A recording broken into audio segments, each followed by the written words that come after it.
welcome to the deep dive. You know, for years, trying to learn English words, it sometimes felt like, I don't know, filling a leaky bucket. Oh, yeah. You memorize lists, you use flashcards, but somehow the words just disappear when you actually need them. Why is that? Today we're diving into the sources to find, maybe a surprising way to build real word power that sticks. It's such a common frustration, isn't it? But what the research shows is really powerful. Vocabulary isn't just about knowing lots of words. It's like the bedrock, the foundation for everything listening, speaking, reading, writing. Okay.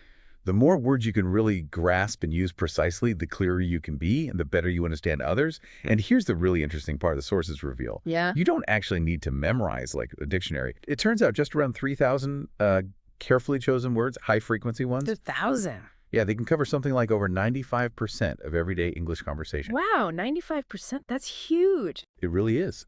So the mission isn't brute force memorization. It's about finding those words, the high-impact ones, and really embedding them. Making them active. Okay, that 95% stat alone kind of changes the game.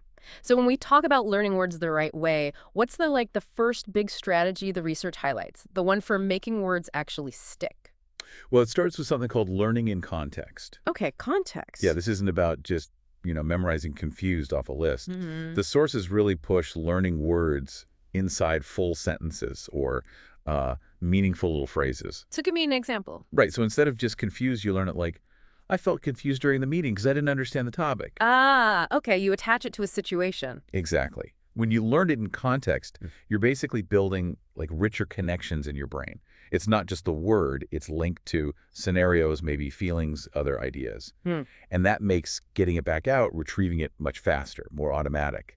It moves from just recognizing it passively to actually actively recalling it. That makes so much sense for actually remembering. But then how do you bridge that gap from understanding it to, using it confidently, making it part of how you actually speak or write? Right, that's the critical next step. Yeah. Using what you learn. Use it or lose it, basically. Pretty much. The moment you actively use a new word, maybe in a chat, an email, or even just thinking to yourself in English, you strengthen that connection. You make it yours. Okay. It's an active thing. And if we connect this to the bigger picture, it really highlights why reading and listening a lot is so valuable. Right, immersion. Exactly. Think about books, articles, other deep dives like this one, YouTube videos. They expose you to words in, real situations. But here's the key thing the sources point out. What's that? It's not just passive exposure. It's about active engagement. So you read or listen, you try to guess the meaning from the context first. Ah, okay. Then maybe look it up. And then this is important to immediately try to use it, even if it's just in a sentence you make up in your head. And choosing stuff you like probably helps, too. Oh, absolutely. Pick topics you actually enjoy. That enjoyment, that interest, it creates this powerful motivation loop. Yeah. Makes the learning feel more natural, less like a chore. So we've got finding words in context, actively using them, immersing yourself. But what about managing it all? If you're constantly finding new words, how do you keep track without getting, totally overwhelmed? That's a really practical point. The sources definitely recommend keeping a vocabulary notebook or app. Okay, a notebook or an app. Yeah, the key is organizing it and reviewing regularly.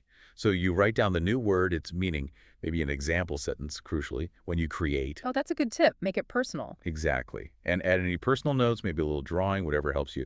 But the really crucial part is the review. How often? Drill it every day. Not necessarily drilling till your eyes glaze over. It's more about consistency over perfection. Don't stress if you forget sometimes. It's about repeated, spaced exposure over time, seeing it again and again. Spaced repetition, kind of. Sort of, yeah. Yeah. And this ties into another incredibly efficient technique the sources mention. Learn word families. Word families. Yeah, think of it like a vocabulary multiplier. Huge leverage for your effort. Instead of learning just one word, you learn a whole cluster of related ones together. Okay, Like if you learn the word happy, right? Then you can easily connect happiness, that's the noun, unhappy, the opposite, and happily, the adverb. 4 for the price of 1, almost. Ah, I see. So you get the whole concept. Exactly. Or think about understanding a root, like the Latin root bene, meaning good or well. Suddenly, you have a key to unlock words like benefit, benevolent, benediction. It helps you see the patterns. That's actually fascinating, seeing the structure underneath. Okay, so if we bring this all together, Well, what's the core message, the main takeaway for someone listening today? well, the essence is pretty straightforward, really. Focus on understanding words deeply through their context. Then, make a real effort to actively use them in your everyday English. Yeah. And finally, review them consistently, but, without stressing yourself out. Understand, use, review. Sounds simple, but powerful. It is. And, this raises an important question, doesn't it? Thinking about improving your vocabulary.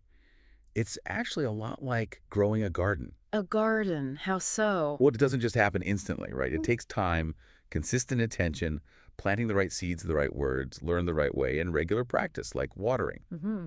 But the results, Yeah. in terms of clear communication, expressing yourself confidently, they're really beautiful. So maybe think about that. How can that consistent mindful effort, even in small doses, lead to really significant lasting growth? Not just with words, but maybe with any skill you want to cultivate.